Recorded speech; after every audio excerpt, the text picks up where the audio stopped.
નમસ્કાર મિત્રો, તમારું હાર્દિક સ્વાગત છે। આજે વાત કરીશું ધોરણ 12 અને વિષય ગુજરાતી પાઠ નંબર 2 ખીજડીએ ટેકરે। સ્વાધ્યાયનું સંપૂર્ણ સોલ્યુશન કરીશું, જે મિત્રો તમને પરીક્ષાની અંદર ખૂબ ઉપયોગી નીવડશે। તમે ગુજરાતીની નોટબુકમાં પણ મિત્રો લખી શકો છો।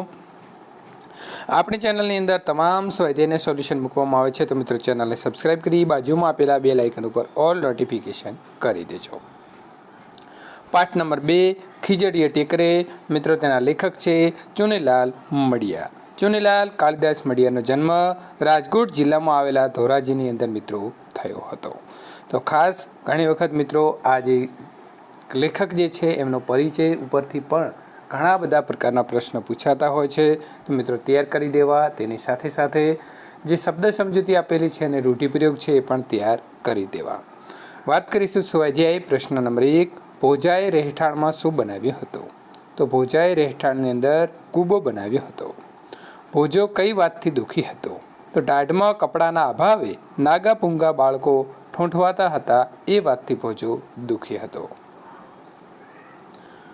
પ્રશ્ન નંબર 3, પસાય તો શા કારણે ભોજાને મારતો? તો ગુનાની પરાણે કબૂલાત કરાવવા અને મુદ્દામાલનો પત્તો મેળવવા તેમજ એ સ્થળ બતાવવા પસાય તો ભોજાને મારતો। નંબર 4, ખીજડીયા ટેકરાનો લોકો શું ઉપયોગ કરતા? તો ખીજડીયા ટેકરાનો ઉપયોગ લોકો નાના મૃત બાળકોને દાટવા માટે કરતા। પ્રશ્ન નંબર 2, નીચેના પ્રશ્નોના 2-3 વાક્યમાં ઉત્તર લખો। પ્રશ્ન નંબર 1, ભોજાએ રાત્રિએ શું નિર્ણય કર્યો? તેનું શું પરિણામ આવ્યું? ભોજાએ રાત્રિએ માધ્યના હાટના ખોખરા કમાડ ગણેશિયાથી ઉગાડીને એમાંથી કાપડ ઉપાડીને ઘર ભેગું કરી દેવાનો નિર્ણય કર્યો। જો કે એમ કરવા જતાં પકડાઈ જવાય તો પોતાનાથી ઢોર મહાર સહન થશે કે નહીં, એવા વિચારથી એ જોખમ ખેડવાનું માંડી વાળ્યું।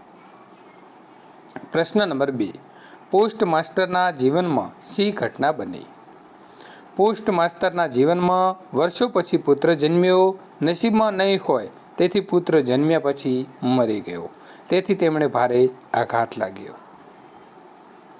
આ હતભાગીને ઘેર અવતરીને સુખ ન પામનાર એ બાળકની પાછળ તેમણે સારું દાન પુણ્ય કર્યું અને માધવજીની દુકાનેથી ઊંચામાં ઊંચી જાતનું રેશમી કાપડ વેતરાવીને મૃત બાળકને તેમાં વીંટાળી ખીજડીએ ટીકરે જઈ દાટી દીધું। પ્રશ્ન નંબર 3, ભોજો પોસ્ટ માસ્ટરનો ઉપકારી શી રીતે બન્યો? તો ભોજાએ ટેકરામાં દાટેલા પોસ્ટ માસ્ટરના મૃત બાળકના અંગ પરથી કપડું સરકાવી લેવાના ઈરાદાથી તેની કબર ખોદી। ત્યાં તો આંડ માસનો એ નાનકડો અચેતન બાળક સળવળ્યો। એ બાળક જીવતું હતું। એ બાળકને લઈને તે ઘેર આવ્યો। તેની પત્નીએ તે બાળકને ગોદમાં લીધો। પછી ભોજાએ પોતાના ગુનાની કબૂલાત કર્યા પછી એ બાળકને પોસ્ટ માસ્ટરને સોંપી દીધો। આ રીતે જીવિત બાળક મળતા આનંદ વિભોર બનેલા પોસ્ટ માસ્ટર અને તેના પત્નીનો ભોજો ઉપકારી બન્યો। પ્રશ્ન નંબર 4, પોસ્ટ માસ્ટરની પત્નીએ પોસ્ટ માસ્ટરને શું ઠપકો આપ્યો?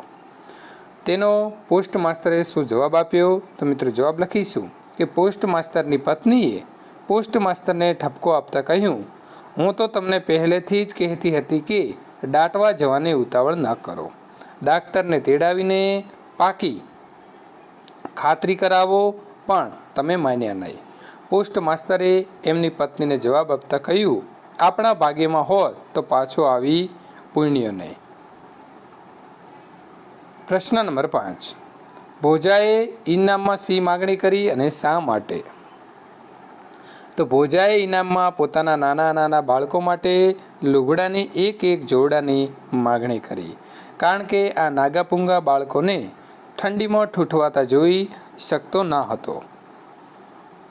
પ્રશ્ન નંબર 3, નીચેના પ્રશ્નોના સવિસ્તાર ઉત્તર લખો। પ્રશ્ન નંબર 1, ખીજડીએ ટેકરે પાઠમાંની બનેલી ઘટનાનું વર્ણન કરો। ખીજડીએ ટેકરે પાઠમાં પહેલી ઘટના એ બની કે પોસ્ટ માસ્ટર જે છે મિત્રો, પોસ્ટ માસ્ટરના ઘેર ઘણા વર્ષો પછી પુત્રનો જન્મ થયો, પરંતુ કમનસીબી તે જન્મ્યા પછી તરત જ મરી ગયો। તો મિત્રો હું પોસ્ટ માસ્ટર જે છે તમારે સુધારો કરી દેવાનો છે. આ હાથ ભાગીને ઘેર અવતરીને તે નવજાત શિશુ કશું સુખ ન પામ્યો. પોસ્ટ માસ્ટર દંપતીએ તેની પાછળ સારું દાન પુણ્ય કર્યું. આ જ ઘટનાએ કંઈક જુદો વળાંક લીધો. એ બાળક હતભાગી નહીં પણ સદભાગી બન્યું. અત્યંત ગરીબાઈમાં જીવતા અને ઠંડીમાં ઠૂંઠવાતા નાંગા પૂગા બાળકોના અંગ ઉપર પહેરવા કપડાં મળે એ હેતુથી ભોજાએ એ બાળકની કબર ખોદી. તેમાંથી ભોજાએ અહીં મિત્રો ભ છે, ભોજાએ હળવેકથી લુગડે વીંટ્યા બાળકને ખાડામાંથી ઉંચકી લીધું. ત્યાં તો એ અચેતન બાળકનો દેહ સળવળ્યો. તેને આશ્ચર્ય થયું. તેના મનમાં આ કોઈ ખવીસની રમત તો નહીં હોય એવી શંકા જાગી. વધારે વિચાર કર્યા વગર ત્યાંથી ભાગી છૂટવું કે બાળકને પાછું ખાડામાં દાટી દેવું, તેના મનમાં મંથન શરૂ થયું. અંતે બાળ હત્યા ન કરવાના ઈરાદાથી તેણે એ બાળકને પોસ્ટ માસ્ટરના હાથમાં સોંપી દીધું. આમ પોસ્ટ માસ્ટરના જીવનમાં આનંદનો અવસર આવ્યો અને વાર્તાનો આ સુખાંત છે. નંબર 2, ખીજડીએ ટેકરે. પાઠના શીર્ષકની યથાર્થતા ચર્ચો. ખીજડીએ ટેકરેમાંના ટેકરાનો ઉપયોગ નાના મૃત બાળકોને દાટવા માટે થતો હતો. એની જમીન બહુ કઠણ ન હોવાથી સાદી નાની કોસ વડે પણ એનું ખોદકામ એકલે હાથે થઈ શકતું. ભોજો 4 સંતાનોનો ગરીબ પિતા છે. એની પાસે તેના નાગા પૂંગા સંતાનોના અંગને ઢાંકવા કપડાં પણ નથી. ખાતર પાડવામાં પારંગત ગણાતા ભોજો પોતાના ગામના પોસ્ટ માસ્ટરના મૃત બાળકના અંગ પરથી વસ્ત્ર ઉતારી લેવાના વિચારથી તે ખાડો ખોદે છે અને તેમાંથી બાળકને ઉંચકી લે છે. પણ એ અચેતન બાળકના અંગને સળવળતું જોતા તેને આશ્ચર્ય થાય છે. ખૂબ મનોમંથન પછી તે બાળકને ઉપાડી પોતાને ઘેર લઈ આવે છે. તેની પત્ની તેના ઉપર વહાલ વરસાવે છે. પછી પોસ્ટ માસ્ટર પાસે જઈ પોતાના ગુનાની કબૂલાત કરી તે સજીવ બાળક તેના હાથમાં સોંપી દે છે. આ વાર્તાની અંદર ભૂતકાલીન ધાડપાડું ભોજાના હાથે એક સત્કાર્ય થાય છે. બાળ હત્યા થતી અટકે છે. પહેલી ઘટના જે છે મિત્રો, એ ઘટના ભોજાની અત્યંત હૃદયદ્રાવક પરિસ્થિતિને તથા તેના કારણે તેને કરવી પડતી ચોરીને વર્ણવે છે. પછી એ જ ભોજાના હાથે થયેલું એક સત્કર્મ ગુનાહિત કૃત્યનો એકરાર તથા તેનો પરિતાપ પોસ્ટ માસ્ટરના જીવનમાં આનંદનું વાતાવરણ જન્માવે છે. આ બંને ઘટનાના મૂળમાં ખીજડીયો ટેકરો છે. એ દ્રષ્ટિએ ખીજડીએ ટેકરે શીર્ષક યથાર્થ લાગે છે. મિત્રો અહીં સંપૂર્ણ જે છે એ આપણનો બીજો પ્રશ્ન પૂર્ણ થાય છે. હવે જોઈશું પ્રશ્ન નંબર 3. ટૂંક નોંધ લખો. ભોજાની વાડા ઉછેર પ્રવૃત્તિ.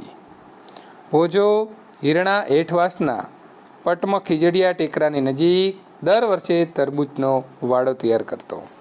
આડે દિવસે તેના કુટુંબને નદીના ખુલ્લા પટમાં પડ્યા રહેવું પડતું. આ શિયાળે રીંગણીના છોડને બાળી નાખે અને ગોળાના પાણી થીજવી દે એવી ઠંડી પડતા. તે ગીરની અંદર જઈને 3 વાર તલબાવળ કાપી આવ્યો અને તેની પત્ની જીવલીએ ચારે બાજુ ફરી ફરીને સૂકી સાંઠીઓની ભારીઓ ભેગી કરી.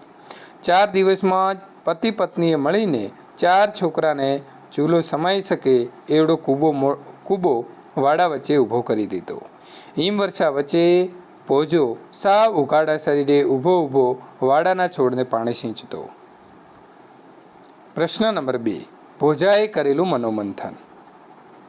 તો ભોજાએ પોતાના નાના બાળકો માટે કબરમાં દાટેલા બાળકોના અંગ ઉપરથી કપડાં ઉતારી લાવવાનો વિચાર કર્યો. રાતે સીમની અવરજવર બંધ થઈ ગઈ હોય ત્યારે તેણે ત્યાં જઈ કબરને ખોદી. તેમાંથી હળવેકથી તેણે લુગડે વીંટ્યા બાળકને ખાડામાંથી ઉંચક્યું, પણ અચેતન બાળકનો દેહ સહેજ સળવળ્યો. આ જોઈ તેને થયું કે આ કોઈ ખવીસની રમત તો નહીં હોય. પણ વધુ વિચાર કરવાના બદલે તેણે પોતાની આ પ્રવૃત્તિ જાહેર થઈ જાય એ પહેલાં એ સ્થળ છોડી દેવું જરૂરી છે એમ તેને લાગ્યું. તેને ચોરેલી વસ્તુ મૂળ સ્થાને ગોઠવી દેવાનો વિચાર આવ્યો. પણ એથી ઘોર ખોદવાનો ઉદ્દેશ માર્યો જાય અને અંગ ઢાંકણ કાપડાનું શું થાય? આવા અનેક વિચાર તેને આવવા લાગ્યા. લુગડું ઉતારી આ બાળકને પાછું હતું એમ દાટી દેવાનો આ ભયંકર વિચારથી ધ્રુજી ગયો. તેણે વિચાર કર્યો કે આમ કરવાથી તો બાળહત્યાનો પાપ લાગે. આમ તેના મનમાં સતત મનોમંથન ચાલતું રહ્યું. અંતે તે વધારે વિચાર કર્યા વગર બાળકને લઈને સડસડાટ ટેકરો ઉતરી ગયો. તો અહીં સંપૂર્ણ સોલ્યુશન પૂર્ણ થાય છે. મિત્રો, ત્યાર પછીના પાઠનું સોલ્યુશન જોવા માટે આપેલી એન્ડ સ્ક્રીન ઉપર ક્લિક કરી અને મેળવી શકો છો.